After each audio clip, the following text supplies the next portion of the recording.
ज़मीन के सबसे ऊंचाई पर जहां हवा भी इतनी ठंडी होती है कि सांस लेना मुश्किल हो जाता है, वहां एक राज छुपा हुआ है। एक ऐसा राज जो पिछले कई सालों से लोगों के जहन में है। उसका नाम है येती। एक स्नो मॉन्स्टर, एक मैथिकल क्रिएचर, एक शायद एक असली जानवर जिसे दुनिया अब तक समझ नहीं पाई। हिमालय के पहाड़ों में रहता है येती।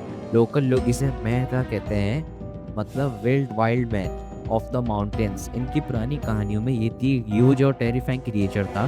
फर से ढका हुआ, आधा इंसान जैसा आधा जानवर जैसा। कहते हैं उसकी हाइट 7 से 8 फीट तक होती है। उसकी आंखों में एक ऐसा डर था जो किसी भी इंसान के खून सुखा देता। लेकिन सवाल ये है, क्या येती सिर्फ एक इमेजिनेशन था या सच में हिमालय में कोई ऐसा क्रिएचर रहता है? 1950s के दौरान जब फॉरेन माउंटेनर्स जैसे एरिक शिप्टन और सर एडमंड हिलेरी जैसे लोग हिमालय में एक्सपीडिशन पर गए, तब उन्होंने बर्फ में कुछ अजीब फुटप्रिंट्स देखे। बड़े और डीप फुटप्रिंट्स जो किसी इंसान के लगते थे, लेकिन साइज में उनसे 2-3 गुना बड़े। उनकी फोटोज ली गई, दुनिया भर में वायरल हुई। लोगों ने पहली बार सोचा शायद रेती रियल है। एक एक्सपीडिशन में तो लोगों ने क्लेम भी किया कि उन्होंने दूर से एक जाइंट क्रिएचर दिखाई देता है, लेकिन जब तक वो वहाँ पहुँच पाते हैं वो चीज़ चली जाती है। हर बार बस एक नया क्लिप मिलता है, लेकिन कभी पक्का शॉट नहीं। 1959 में नेपाल ने तो येती को लेके एक रूल भी बना दिया, अगर कोई येती को ढूंढने जाए तो पहले गवर्नमेंट से परमिशन लेना होगा। सोचो, एक क्रिएचर जो मिला भी नहीं, उसके लिए लॉ बना दिया गया। येती सिर्फ एशिया तक सीमित नहीं रहा, वेस्ट में भी उसके कज़न को बारे में बातें होने लगी, जैसे बिग फुट या सेस्क्वॉच, जो नॉर्थ अमेरिका के फॉरेस्ट में दिखाई गए।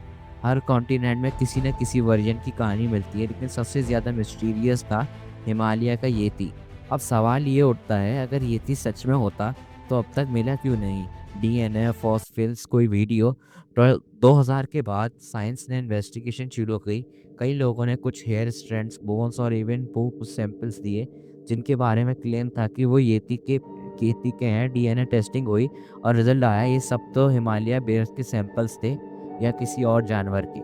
यानी अब तक ये किसी के पास सबूत नहीं मिला साइंटिफिकली प्रूफ करे कि येती एग्जिस्ट करता है। लेकिन लोग फिर भी बिलीव करते हैं, क्यों?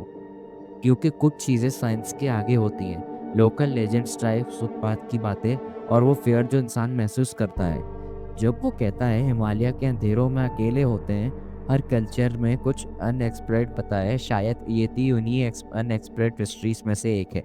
एक थ्योरी कहती है कि येती असल में एक प्री हिस्टोरिक स्पीशीज का हिस्सा है। जाइजेंटोपिकस एक जाइंट एपीए जो लाखों साल पहले एक्सटेंड हो गया। हो सकता है हिमालय के इनक्रेसिबल एरियाज में उनका कोई ट्रेस अब भी हो। आफ्टर ऑल दुनिया का एक बड़ा हिस्सा अब भी अनएक्सप्लोर्ड है, और ये फिर भी ये थी सिर्फ हमारी इमेजिनेशन का एक हिस्सा है।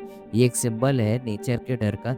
जब बर्फ, हवा और जंगल मिलकर एक स्ट्रेंज साइलेंस क्रिएट करती हैं, जब वो इंसान को हर शेडो में मॉन्स्टर दिखाई देता है।